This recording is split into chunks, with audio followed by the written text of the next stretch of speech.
le sujet de la prière est curieux et déroutant pour beaucoup de gens. Et c'est pourquoi ils deviennent accablés par la culpabilité quand ils entendent un sermon sur la prière, car très peu de gens sont contents ou ont confiance dans leur vie de prière, d'où ce sentiment de culpabilité. Et le problème aussi, qui souvent aide à aggraver la situation, c'est qu'il y a tellement d'enseignements déroutants.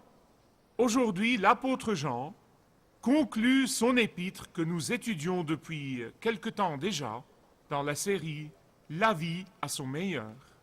Comment mener une vie qui a un sens? Il la conclut en clarifiant, en cristallisant, en nous faisant bien comprendre ce qu'est la prière. Et il nous parle de deux choses. Il nous parle de la confiance dans la prière et il nous parle de la prière privilégiée. Il nous parle d'avoir confiance dans notre vie de prière. Très peu de gens prient avec confiance et je vais vous expliquer pourquoi. Vous et moi savons très bien comment le terme prière est utilisé en public par les gens en général ou dans les médias en particulier. Quand il y a une crise mondiale, quand il y a des problèmes ou des difficultés, vous entendez des gens dans les médias dire « Eh bien, vous avez nos meilleurs vœux et nos prières. » Et je me demande souvent ce qu'ils veulent vraiment dire par là. Je pense que la plupart du temps, ce ne sont que des vœux pieux concernant la situation, ou comme si vous demandez à un génie de faire quelque chose de magique pour vous accorder votre souhait. En fait, la plupart des gens pensent à la prière comme à un jeu que je jouais avec mes enfants quand ils étaient petits. Certains de vous le connaissent probablement. Vous savez, quand mes enfants étaient vraiment petits, je mettais des pièces de monnaie dans ma main et je leur disais « Si vous arrivez à m'ouvrir la main, vous les prendrez. » Vous savez de quoi je parle. Donc ils se mettaient sur mes genoux et ils... Maintenant, la règle était que dès qu'ils levaient un doigt, il ne devait plus se refermer. Donc ils tiraient et ils levaient un doigt. Je veillais à avoir les pièces là sous mon pouce, car ils commençaient toujours par l'auriculaire. Puis il faisait appel à quelqu'un pour les aider. « Viens m'aider !» Il levait le deuxième doigt. Il levait le troisième doigt. Et il continuait à avancer jusqu'à trouver les pièces de monnaie. Et qu'est-ce qui arrivait alors? Il prenait les pièces, me lâchait la main et s'en allait avec joie. Et il n'y a pas de mal à ça, car ce sont des enfants. Et c'est un jeu. Mais le problème, c'est qu'il y a beaucoup de gens qui, quand ils ont des ennuis, considèrent la prière de la même façon. Beaucoup de gens font la même chose avec Dieu. Dieu, aide-moi à réussir mon examen. Dieu, aide-moi à réussir mon examen. Et quand ils réussissent, ils s'en vont. Puis ils reviennent et ils disent, oh Dieu, aide-moi à trouver un emploi. Aide-moi à trouver un emploi. Aide-moi à trouver un emploi. Et quand ils trouvent l'emploi, Dieu, aide-moi à trouver un époux. Puis ils s'en vont. Bien-aimés, la prière n'est pas comme ça. Maintenant, je vous prie d'ouvrir avec moi à 1 Jean chapitre 5, versets 14 et 15. Voici ce que dit Jean. Et c'est ici la confiance que nous avons en lui. Quelle confiance! Que si nous demandons quelque chose selon sa volonté, il nous écoute. Quelqu'un a dit que c'est probablement la déclaration la plus importante de la Bible sur la prière. Mais vous savez pourquoi? Parce que l'apôtre Jean, qui a écrit l'évangile de Jean, a entendu de ses propres oreilles et a rapporté dans Jean chapitre 14 les paroles du Seigneur Jésus-Christ quand il a dit « Si vous demandez quelque chose en mon nom, moi je le ferai. » Il y a des gens qui essayent d'utiliser ce verset comme si c'était la carte dorée de l'American Express qui donne un crédit illimité. Dieu, donne-moi ceci, Dieu, donne-moi ceci, Dieu, donne-moi cela. Et il demande toutes sortes de choses, même de mauvaises choses. Il demande avec les mauvais motifs. Il demande avec le mauvais esprit. Il demande des choses égoïstes et intéressées. Et quand leurs prières ne sont pas exaucées, ils disent « Où est le Dieu qui a dit « Demandez en mon nom et je le ferai » ?» D'où vient la confiance? D'où vient cette hardiesse dans la prière? D'où vient cette familiarité dans la prière et dans les paroles adressées au Seigneur? Écoutez-moi avec soin, s'il vous plaît. Elle vient d'un désir profond d'obéir à Dieu quoi qu'il arrive. Elle vient d'un désir profond de plaire à Dieu. Et en présence de ce désir ardent et profond de plaire à Dieu, nous nous surprenons à ne demander que ce qui est selon sa volonté. La Bible dit « Fais de l'Éternel tes délices, et il te donnera quoi? Ce que ton cœur désire. » Non, j'ai une nouvelle à vous apprendre. J'ai vécu assez longtemps pour savoir que la plupart des gens aiment sauter la première partie. Fais de l'Éternel tes délices. En fait, il ne la marmonne même pas. Dieu te donnera ce que ton cœur désire. Avez-vous entendu ça? Dieu te donnera ce que ton cœur désire. Maintenant, minute. Qu'est-ce qui vient en premier, les bœufs ou la charrue? Les bœufs. Écoutez, et les bœufs ici, c'est fais de l'Éternel tes délices. Et si vous ne faites pas de l'Éternel vos délices, vous n'aurez pas le droit de vous attendre à ce que Dieu vous donne ce que votre cœur désire. Écoutez avec soin. La prière, ce n'est pas vouloir que Dieu voie les choses à ma façon. La prière, ce n'est pas arracher ce que je veux de la main de Dieu. Elle n'est pas chercher à se faire bien voir de Dieu pour qu'il fasse ce qu'il ne veut pas faire. Non! La confiance dans la prière signifie un ami qui parle à un ami. En fait, le mot grec que l'apôtre Jean utilise ici, parasia, veut dire parler librement. Parler librement. Comme un ami prend plaisir à parler à un ami et à lui ouvrir librement son cœur. C'est ce qu'il veut dire. Il veut dire parler à Dieu sans entrave, librement et d'une façon décontractée. Certes avec vénération, certes avec un profond respect, certes avec soumission. En fait, ce mot est répété dans l'Épître aux Hébreux, chapitre 4, verset 16. Il dit « Approchons-nous du trône de la grâce avec confiance », voici le parasia à nouveau, afin d'obtenir miséricorde et de trouver grâce pour être secourus dans nos besoins. Cette confiance, écoutez-moi, cette confiance ne vient pas de l'arrogance, mais cette confiance vient de sa grâce. Elle vient de qui il est et de ce qu'il a fait pour nous. Voulez-vous que vos prières soient exaucées? Écoutez donc avec soin. La prière exaucée a tout à voir avec notre désir de faire la volonté de Dieu.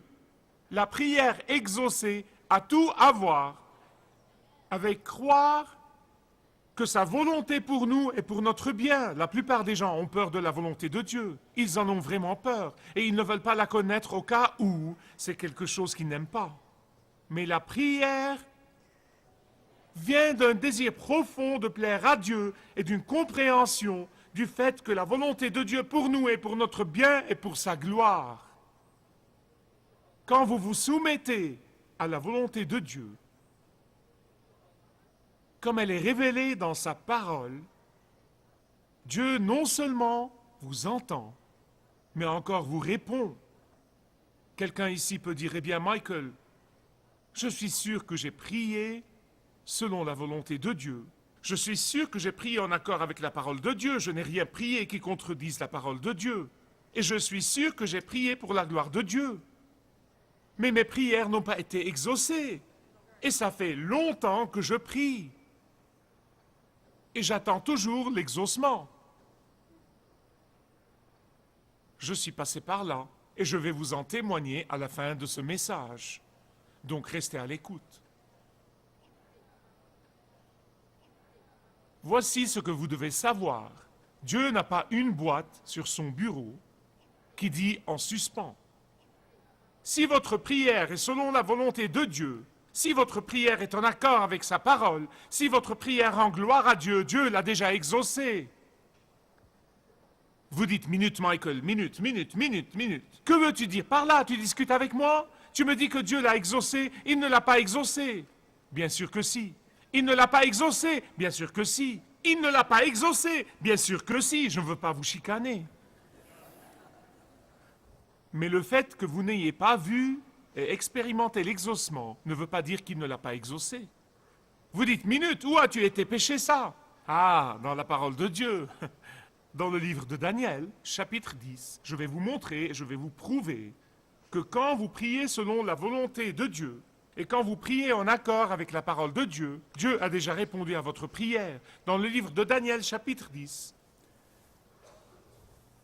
Dieu révèle sa volonté à Daniel. Maintenant, je ne parle pas de vous et de moi. Nous disons, je sens que c'est selon la volonté de Dieu. Mais non, Dieu est apparu à Daniel et il lui a révélé sa volonté, d'accord?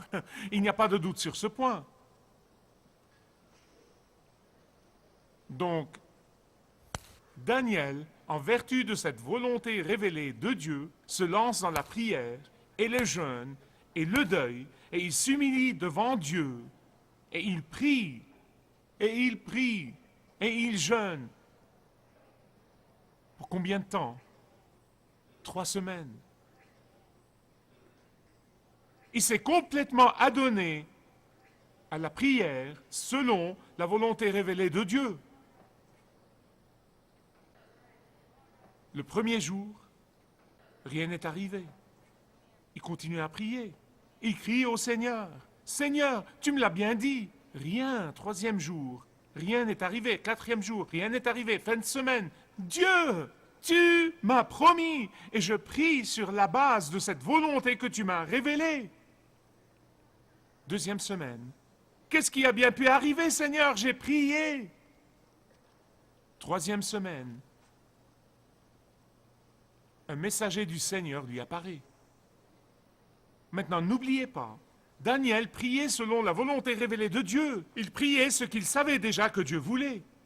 Et donc, dans le chapitre 10, versets 12 et 13, un messager du Seigneur lui apparaît. Et voici ce qu'il lui dit, écoutez avec soin.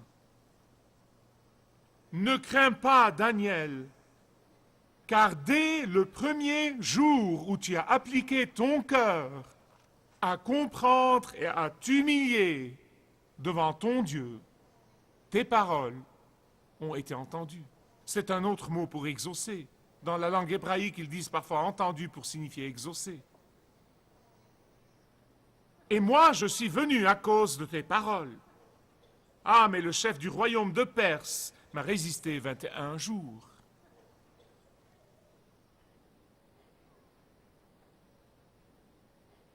Quand est-ce que l'exaucement de la prière de Daniel a eu lieu? Immédiatement. Le premier jour, vous avez raison. Quand est-ce qu'il a expérimenté l'exaucement de sa prière? 3 semaines plus tard. Et la raison donnée ici, parfois nous n'avons pas de raison et parfois nous avons des raisons, mais la raison est donnée clairement ici, comme quoi que le démon en chef, qui est responsable du royaume de Perse, faisait des dégâts dans les lieux célestes. La prière a déjà été exaucée, mais elle n'a pas été expérimentée pour 3 semaines. Bien-aimés, laissez-moi vous dire une chose, ce n'est pas arbitrairement que l'apôtre Paul a dit, dans Éphésiens 6, 12, que notre lutte n'est pas contre le sang et la chair, mais contre les principautés, contre les autorités, contre les dominateurs de ce monde de ténèbres, contre les esprits méchants dans les lieux célestes. La prière est dépendante de la volonté de la personne qui prie. La volonté de faire quoi? La volonté de faire des batailles spirituelles. La volonté de faire la guerre spirituelle.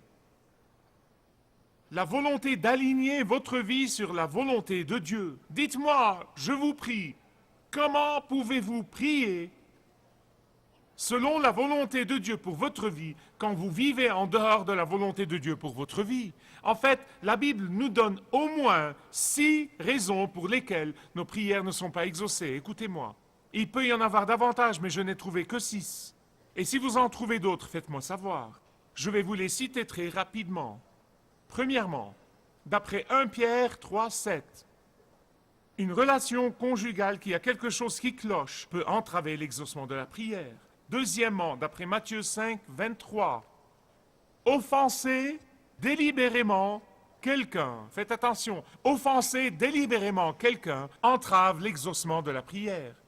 Troisièmement, d'après Matthieu 6, 14, le non-pardon entrave l'exaucement de la prière. Quatrièmement, dans Malachie chapitre 3, verset 8, l'infidélité dans l'intendance que Dieu a placée entre vos mains entrave l'exaucement de vos prières. Cinquièmement, dans 1 Samuel 5, 22, la désobéissance délibérée entrave l'exaucement de vos prières. Et sixièmement, dans le psaume 66, 18, le péché choyé, le péché caressé, le péché inavoué entrave l'exaucement de vos prières. Voilà pourquoi l'apôtre Jean nous parle de la confiance dans la prière, puis il nous explique comment prier. Comment prier. Deuxièmement, versets 16 et 17, il dit d'abord ce qui suit. Il dit que vous devez prier pour vos frères et vos sœurs dans le Seigneur qui se laissent surprendre par quelques péchés. Et ne pas médire d'eux, mais prier pour eux. Priez sérieusement pour eux. Ne parlez pas de leurs péchés avec les autres, mais intercédez et priez pour eux. Mais quel est ce péché qui mène à la mort? La seule chose qui a été répétée encore et encore et encore, c'est que personne ne peut avoir la vie éternelle à moins de croire que Jésus et Jésus seul est le chemin au Père. Que personne ne peut avoir la vie éternelle au ciel à moins de croire que Jésus, par sa mort et sa résurrection, nous a rendu possible d'aller au ciel. C'est le point essentiel de ce passage. Et c'était le péché des gnostiques. Jean luttait contre ce péché et mettait les chrétiens en garde contre lui. Et bien aimé, c'est le péché de l'Église aujourd'hui. Beaucoup d'églises ont abandonné la vérité qui dit que Jésus est venu du ciel pour mourir et pour ressusciter, afin que lui et lui seul puisse donner la vie éternelle. Et c'est l'essentiel de la chose. Et c'est le péché qui mène à la mort. Quand vous comprenez le privilège et la responsabilité de prier pour les autres croyants, pour les autres chrétiens, quand vous comprenez le privilège et la responsabilité de prier pour ceux qui cherchent Dieu et ne savent pas le trouver, quand vous comprenez le privilège et la responsabilité de prier pour ceux qui rendent gloire au Seigneur, vous aurez l'église bondée et remplie à capacité tous les mercredis soirs. Quand vous comprenez le pouvoir que vous aurez auprès de Dieu, quand vous priez selon sa volonté, vous ne manquerez pas un mercredi soir pour tout l'argent du monde. Quand vous comprenez que Dieu choisit de faire des choses en réponse à la prière de ses enfants, vous serez ici chaque mercredi en avance pour trouver une place. Quand vous comprenez que quand vous persistez dans la prière selon sa volonté, il a déjà exaucé votre prière, bien que vous n'ayez pas encore expérimenté cet exaucement, bien que vous ne l'ayez pas encore vu de vos yeux. Vous serez ici pour attendre patiemment sa réponse. Je vous ai dit, je veux vous témoigner de ma vie de prière d'après mon expérience personnelle. Il y avait plusieurs grands moments dans ma vie, de grands problèmes dans ma vie. Le monde peut les regarder et dire c'est impossible. Et si les gens savaient pourquoi je priais, ils diraient que je n'étais pas saint d'esprit. Mais je savais que je priais selon la volonté de Dieu, du moins comme je peux la discerner dans mon esprit. Je savais que je priais en accord avec la parole de Dieu. Et je savais que je ne priais pas des prières intéressées, mais pour la gloire de Dieu. Je le savais. Je savais que je devais persister dans la prière. Et pourtant, l'intervalle entre le moment où Dieu exauçait ses prières et le moment où j'expérimentais cet exaucement ne peut pas être mesuré en semaines, mais en années. Une fois, c'était 18 mois. Une fois, c'était 3 ans. Une autre fois, c'était bien 6 ans. Entre le temps où j'ai su que Dieu a exaucé ma prière et le temps où j'ai expérimenté cet exaucement. Que m'est-il arrivé pendant ce temps? Que m'est-il arrivé pendant ce temps d'attente? Eh bien, comme Daniel, comme je persistais dans la prière, je me suis conformé à l'image de Christ. J'ai grandi dans mon amour pour le Christ. J'ai grandi dans ma soumission au Christ. J'ai grandi dans ma dépendance totale de Christ. Oh, mais écoutez, je ne vais pas me limiter au bon côté. Je vais vous dire que beaucoup de fois, j'ai été tenté de ne plus prier. Oh, je ne peux pas les compter. Je ne sais combien de fois j'ai été tenté de renoncer à ma persistance dans la prière. Je ne sais combien de fois j'ai été tenté de renoncer à attendre pour expérimenter l'exaucement de ma prière. Mais la grâce de Dieu m'a soutenu et je sais qu'elle vous soutiendra à vous, et à vous, et à vous, et à vous. Finalement, Jean dit, gardez-vous des idoles. Vous dites, eh bien, vous savez, pourquoi cloue-t-il cette dernière phrase ici? Il clôture et au lieu de dire au revoir, il dit, gardez-vous des idoles. Mais pourquoi il colle cette phrase ici? Ça n'a pas de sens, si au contraire. Écoutez avec soin. Vous voyez l'idole et tout ce qui vient, en tête de liste, ce pourrait être une personne ou une chose qui vient en tête de liste dans votre cœur. Vous savez ce que c'est pour vous et je sais ce que c'est pour moi. C'est une idole. N'importe quoi ou n'importe qui. Ce pourrait être les personnes les plus proches à vous qui sont au premier plan de votre vie. Et Dieu n'aime pas le partager avec n'importe qui. C'est une idole. Et tant qu'il y a une idole ou plusieurs idoles qui occupent cette place, vous n'expérimenterez pas l'exaucement de vos prières, bien qu'elles puissent être exaucées au ciel.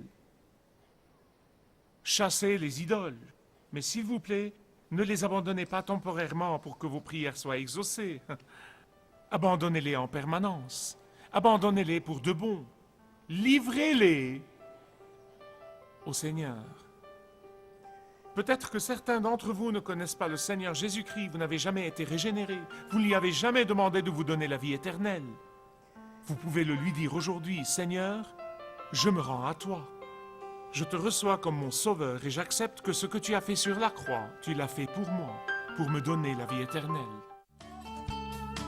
Si vous désirez connaître Dieu d'une manière personnelle, demandez le livret « Retrouvez la joie que vous avez toujours désirée » et vous pourrez découvrir l'amour de Dieu pour vous et apprendre comment expérimenter son pardon.